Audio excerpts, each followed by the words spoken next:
Três causas inusitadas para dor no quadril. Você já viu vários vídeos na internet falando sobre dor do quadril, a tendinite, a bursite, a capsulite, a síndrome do piriforme, aquilo que você já viu sobre quadril. Desconsidere, você vai aprender do zero quais são as principais causas, as mais comuns causas, e eu vou trazer três causas extremamente inusitadas.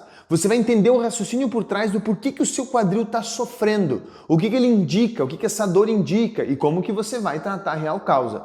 Se você ainda não resolveu o seu problema, já gastou mundos e fundos com o exame, nesse vídeo você vai ter a resposta e eu lhe garanto, vá até o final do vídeo, entenda o contexto, o raciocínio, entenda as três causas que eu vou te contar inusitadas e seguramente você vai sair desse vídeo com uma visão diferente do que você imaginava sobre tratamento de dor de quadril, tá bom? Se você é novo por aqui, não me conhece, não sabe quem eu sou, meu nome é Murilo José Tambosi, eu sou fisioterapeuta, sou especialista em osteopatia e trabalho com todos os conceitos da medicina funcional integrativa. Todas as semanas, geralmente às terças-feiras, às vezes até mais uma vez na semana, eu posto algum conteúdo novo aqui no meu canal do YouTube sobre dor, exercício, lesão e sempre focado na real causa primária. Eu quero que você entenda que o seu corpo ele só não curou a dor que você tem, seja lá no quadril, no ombro, na cervical, porque existe um desequilíbrio nesse corpo frente a tudo que já agrediu ele, tudo que a gente somou. A gente chama isso de carga alostática. Quando você identificar o tudo que somou no seu corpo, tirar aquilo que é o principal, que a gente chama de causa primária, reduzir os menores fatores, que são os agravantes, você vai se curar. Então o processo terapêutico ele passa em 5 etapas. Causa, agravante, tratamento de sequelas funcionais e estruturais quando houver e recuperação do movimento e atividade física. Todos os meus pacientes passam por isso, saem melhor ou curados. A gente joga para curar, mas a maioria melhora pelo menos de 70, 80%, tá bom? Se você é novo, aproveita, se inscreve aqui no canal do YouTube para você receber as notificações semanais. Dá o joinha se você vai gostar desse vídeo. Eu lhe garanto, você não vai sair daqui com dúvida ou achando que não resolveu nada ou perdeu o seu tempo, tá? Tenha certeza que você não vai acontecer com isso. E já aproveita e compartilha com as pessoas que você conhece, tá? Tem vários vídeos no meu canal do YouTube, as pessoas sempre mandam um depoimento para mim dizendo que o vídeo mudou a forma com que ela pensava. Ela estava olhando para um problema e achando que aquilo ali era a solução. Você vai perceber, você está cansado de olhar para a tendinite e o seu problema não é a tendinite. Não é, Murilo? Não é, eu lhe garanto, não é a tendinite trocantérica, não é a bursite trocantérica, não é. O seu problema é outra coisa e você não está vendo, tá? Tô aqui com a minha colinha para não esquecer de falar para vocês. Então, eu vou fazer vocês mudarem essa visão e olharem para outro ponto. Primeira coisa que eu quero que vocês desconstruam na cabeça de vocês, eu já vou explicar a imagem aqui no fundo, é de que todo diagnóstico de problema de quadril é feito com ressonância. Meus queridos, deixa eu te dar uma dica assim, ó, pragmática, bem 880, certo? Se você tem menos de 45 anos de idade, e eu estou sendo já bem conservador, porque hoje 45 anos de idade é uma pessoa extremamente jovem, mas você tem menos de 45 anos de idade, você não teve nenhum trauma, nenhuma queda, nenhuma contusão, não gaste seu dinheiro fazendo ressonância de quadril. Você não vai ver lá nada que seja relevante para o tratamento conservador, não vai indicar fatores patológicos graves. Ah, mãe, mas você tem tanta certeza que não vai ter nenhuma doença? Eu estou te dizendo que a maioria, talvez 99% não vai ter nada. Vai gastar milão na porcaria de uma ressonância e não vai ter resultado nenhum. Gasta isso então numa consulta clínica de qualidade, gasta isso num tratamento de qualidade, gasta isso, sei lá, com vitamina, faz seu dinheiro render com outra coisa, mas não gasta com ressonância.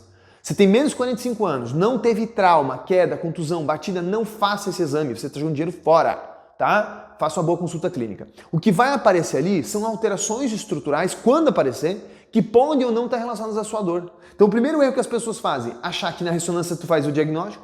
Segunda coisa, achar que tudo é degeneração. A pessoa faz a ressonância, vê um pequeno osteófitozinho, eu tenho uma síndrome do impacto femoroacetabular, do tipo CAM ou não. Essas nomenclaturas todas. Babaquice. Ali você tem a sequela de uma falha biomecânica. Ali você tem o resultado do problema. E aquele resultado, muitas vezes, não é cirúrgico. E mesmo quando é cirúrgico, você vai lá e faz a raspagem do acetábulo e tudo mais, o médico faz uma cirurgia minimamente invasiva, não corrige a causa. O que acontece? Seu sintoma volta, ou no mesmo local, ou vai para a articulação mais circunvizinha, joelho, a coluna, enfim, algo do gênero, tá bom? Segundo, não trate tendinite, bursite, capsulite, porque isso é o final do problema. Eu vou explicar para vocês rapidinho, não é o objetivo do vídeo, mas vocês vão entender. Aqui eu desenhei para vocês, talvez o pessoal do marketing vai dar um zoom para vocês, eu fiz um esquema olhando de frente a sua pelve. Então você tem as vértebras lombares, a base do promontório sacral, o sacro, vamos falar assim, né? O sacro é a base do promontório, esse coraçãozinho é os ossos do quadril, é os ossos da anca, do ilíaco, só para vocês entenderem, esses dois coraçõezinhos aqui, certo? Isso aqui seria o quadril esquerdo, e aqui eu fiz um pouco desproporcional, mas para chamar atenção, é o encaixe do acetábulo, então o encaixe na coxa moral. Essa é a articulação coxa-moral. Aqui você tem os ligamentos, você tem toda a cápsula articular e os ligamentos, e os tendões dos músculos que chegam aqui, chegam por trás, tá? Não quero que vocês se atentem muito a isso. A tendinite é a sobrecarga desses tendões que chegam aqui, certo? É só sobrecarga, não indica porcaria nenhuma. Só diz que tem uma falha biomecânica e você ainda vai ter que ir atrás dela do mesmo jeito. Não indica causa. A tendinite é a mesma coisa. Por baixo desses tendões, deixa eu pegar uma outra cor aqui, por baixo desses tendões existem pequenas bolsinhas de líquido, que são as bursas, para diminuir o cisalhamento, o atrito. Mas a bursa inflamada, o tendão inflamado, só diz que existe falha biomecânica. Quando eu digo falha, gente, não quer dizer que o corpo fez errado. Quer dizer que ele fez diferente do que seria o fisiológico. Se o normal é assim e ele fez assim, não é que está errado. Ele fez diferente para adaptar um problema que você tem. Qual que é o segredo da cura? Achar que problema é esse que o corpo está tentando resolver e não consegue e que está compensando no seu quadril. Quando você faz isso, você acha essa causa, você quebra esse mecanismo disfuncional que sobrecarrega seu quadril. E eu vou aprofundar isso bem mais, vocês podem ficar tranquilos. Então você vai entender exatamente quais são as causas de problema no quadril. E já começando com uma questão biomecânica importante, eu listei aqui para não esquecer, pessoal. A coxomoral, essa articulação aqui, ela é extremamente móvel. Ela não é tão móvel quanto o ombro, por exemplo, mas é extremamente móvel. Então imagina que aqui a minha mão esquerda, só para usar o exemplo aqui, minha mão esquerda seja o ilíaco, né? Vou fazer o contrário. Minha mão direita seja o ilíaco, esse osso aqui. E minha mão esquerda seja o fêmur, o osso da perna. Então ele encaixou lá, certo? No acetábulo. Como ele tem um alto grau de movimento, perceba que você consegue fazer vários movimentos com o seu quadril, flexão, extensão, rotação interna e externa. Como ele tem um alto grau de movimento, ele é altamente adaptável. Diferente do ilíaco. O ilíaco, o movimento dele é muito sutil. Um tilt anterior, um tilt posterior, uma pequena abertura, um pequeno fechamento dessa região. Então ele faz esse vetor, só manter a tela. Ele faz esse vetor, os dois ilíacos, esse vetor, os dois ilíacos, esse vetor, os dois ilíacos, esse vetor, os dois ilíacos, esse vetor e esse vetor. Então esses movimentos são muito sutis, muito pequenos. Então a adaptabilidade do ilíaco é menor em relação à coxomoral.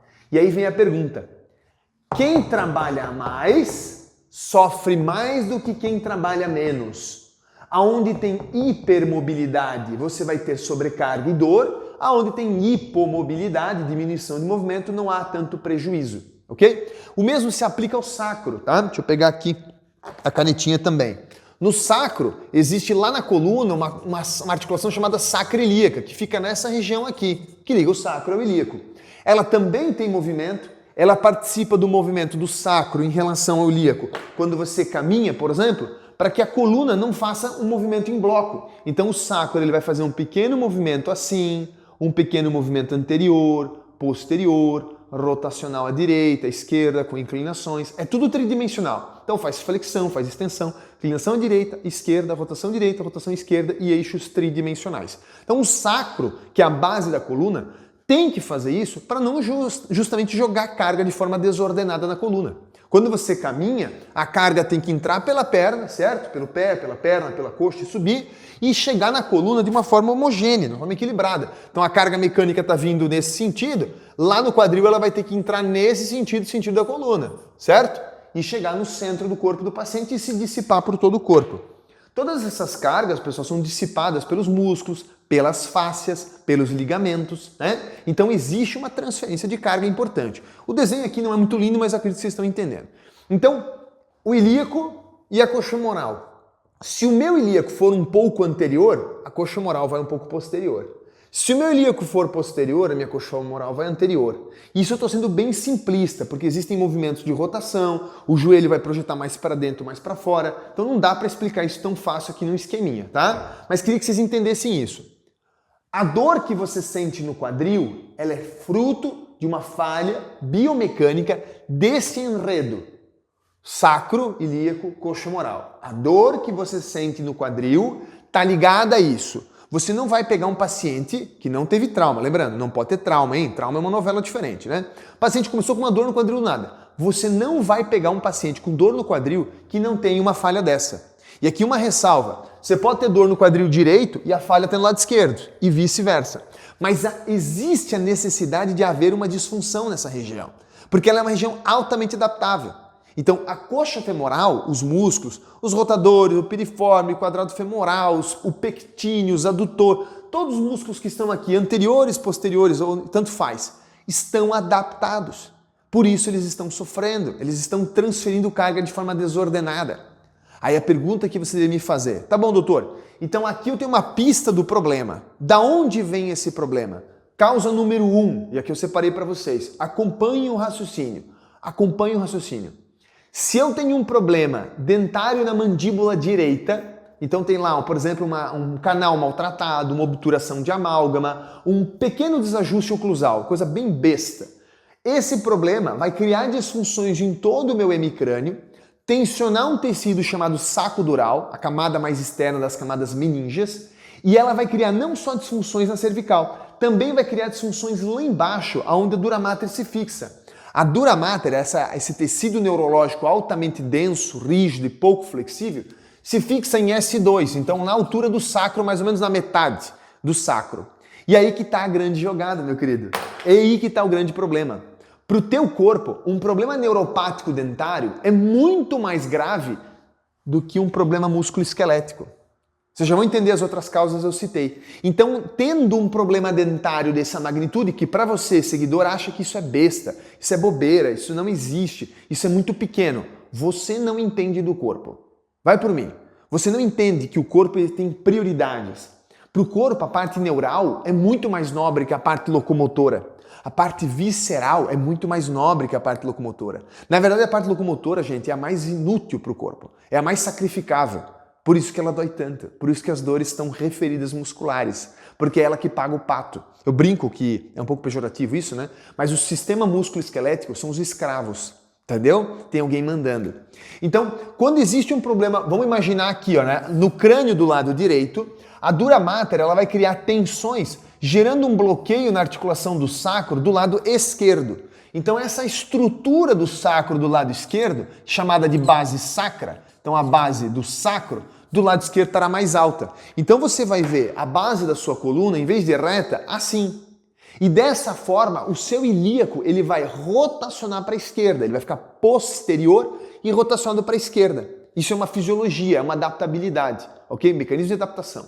Quando ele faz isso, lá na região posterior, então olhando na parte de trás como se fosse o bumbum, os músculos que saem, aqui eu vou usar vermelhinho, os músculos que saem do sacro e vão para a coxa femoral, para a articulação do fêmur e tudo mais, que são os rotadores, entre eles gêmeo superior e inferior e o piriforme, de um lado vão estar mais hipersolicitados e do outro lado vão estar menos hipersolicitados. Então imagina o sacro no meio, piriforme direito e piriforme esquerdo. Rotação para a esquerda do sacro por adaptação ao problema dentário craniano, certo? Problema do crânio. O que vai acontecer aqui? Um dos piriformes vai ficar mais tensionado e o outro mais estirado. A sua dor pode ser no que está estirado ou no que está contraturado. Pouco importa. Então a sua dor no quadril, ela é sinal da falha biomecânica dessas estruturas. Em adaptabilidade, por isso que a gente diz que o termo falha é só um termo, não é uma falha, é um mecanismo de adaptação. Em adaptação a um problema. Eu citei um exemplo dentário, mas eu poderia citar um exemplo emocional. Você quer ver um exemplo emocional? Olha só, um pouco mais acima dessa região aqui, mais ou menos na altura do umbigo, um pouquinho mais ou menos na altura do umbigo, só que nas costas, existe uma glândula, que eu cito várias vezes aqui nos meus vídeos, só que não está agora, que é a glândula adrenal. Então vamos imaginar, vamos fazer um exemplo aqui embaixo, imagina que aqui é o umbigo, aqui assim seria a glândula adrenal. Ela fica em cima de um órgão chamado rim. Então vamos imaginar que aqui seria o rim, aqui seria a adrenal e aqui seria o umbigo, certo? Quando você tem um trauma somato-emocional, então ele é emocional e que afeta a via somática, afeta o corpo, a matéria. Ele vai gerar distúrbios nessa glândula, essa glândula adrenal ela vai entrar em overuse, em estresse, não existe fadiga, ela vai entrar em overuse, em estado de estresse, e vai criar alterações musculares, faciais, nas fáscias ao redor do rim, né? A fáscia de Girota e Zuckerkandl ao redor do rim estarão alteradas. Logo abaixo desse músculo desse órgão chamado rim, existe um músculo chamado psoas, e o psoas ele vem como uma malha e se insere nessa região aqui, ó, da coxa femoral. Então você vai ter esse vetor de força prejudicado. Um problema que começou lá em cima, numa glândula, na via emocional, afetou um músculo e gerou uma posterioridade do ilíaco e da coxa femoral. Isso eu estou sendo bem simplista, gente, não é assim tão fácil, né? Então, você pode ter um problema emocional que afeta uma glândula e cria distúrbios musculoesqueléticos, que vai gerar dor que você sente, seja na lombar ou seja no quadril. O mesmo se aplica se fosse, por exemplo, um problema uterino. Olha só, vamos desenhar aqui em azul, imagina, obviamente, uma mulher, e ela tem aqui o útero, certo? E ela usa DIU, dispositivo intrauterino, que é um corpo estranho. Esse corpo estranho vai agir praticamente da mesma forma que o emocional age em relação à adrenal. Aqui o DIU estaria interno ao útero, gerando alterações funcionais de mobilidade facial no útero. O problema é que o útero tem ligações por fáscias, por músculos, por ligamentos com toda a musculatura do assoalho pélvico. Então a tua pelve, minha querida, que era para estar assim os dois ilíacos, ela pode estar assim. E a tua coxa femoral, que ia jogar o joelho nessa posição, joga o joelho agora nessa posição. Então, vai haver, basicamente, falando dito bem grosseiro, né, a coxa femoral ela vai deprimir nesse sentido e vai subir nesse sentido, por tensões advindas do útero. Muda totalmente o vetor do joelho para medial, muda totalmente a rotação, aqui não vou conseguir simbolizar, a rotação do fêmur. O prejuízo é imensurável, é catastrófico. Tudo depende da adaptabilidade do teu corpo. Então, qual que é o segredo de todo o tratamento?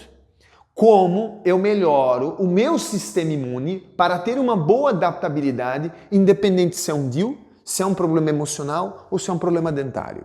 E outra, eu posso remover esse problema? Eu posso tratar meu emocional, eu posso procurar um dentista integrativo, eu posso tratar com um ginecologista o meu distúrbio uterino, endometriose, adenomose, síndrome do ovário policístico? Você entendeu? Que daí no caso seriam os ovários, né? Enfim, é isso que eu quero fazer vocês pensarem. 3 causas inusitadas, um dente, um problema emocional e um problema uterino. Eu poderia trazer inúmeros, eu quero que vocês entendam que tudo impacta nesse sistema. Esse é o motivo da sua dor no quadril. Se você realmente quer curar sua dor e sofrimento, você precisa primeiro avaliar o corpo do paciente como um todo. Avaliar emocional, avaliar a parte bioquímica, avaliar a parte energética, que é uma esfera um pouco complexa, e a parte física. Com vocês aqui no YouTube, gente, eu geralmente falo da parte física, porque é mais fácil de entender. E aí eu conecto com o problema emocional, aí eu conecto com o problema bioquímico, que seria nutricional. Hoje eu não conectei, mas poderia ter conectado, né? Por exemplo, a endometriose é um problema hormonal, causado por um distúrbio alimentar. Você come um alimento que cria um problema hormonal. É o modo de dizer, para vocês entenderem, resumidamente, né? Então, aqui, nesses 4 pilares, você avalia o corpo inteiro e faz o diagnóstico. É o que a gente faz no consultório. Se você precisar, você marca consulta online. Mas eu não tenho condições, e eu sei dessas falhas biomecânicas que eu tenho no quadril, e eu já passei pelo tratamento, já fiz essa abordagem. Quero apenas devolver função e mobilidade pelo meu quadril.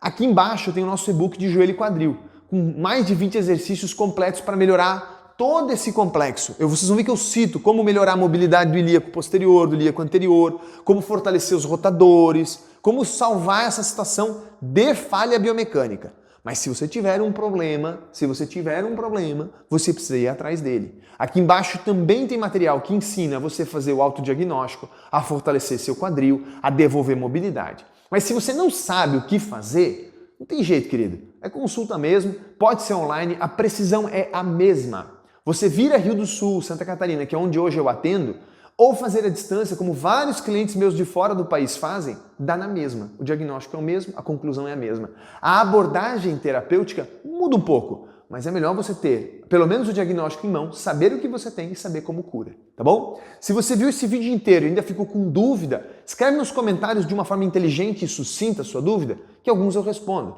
Se não, vai lá no Instagram, me manda na caixinha que eu também respondo.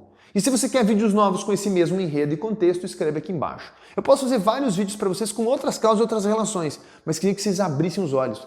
Pare de tratar só o local da dor, tá bom? Um grande abraço e até o vídeo da semana que vem. Tudo de bom!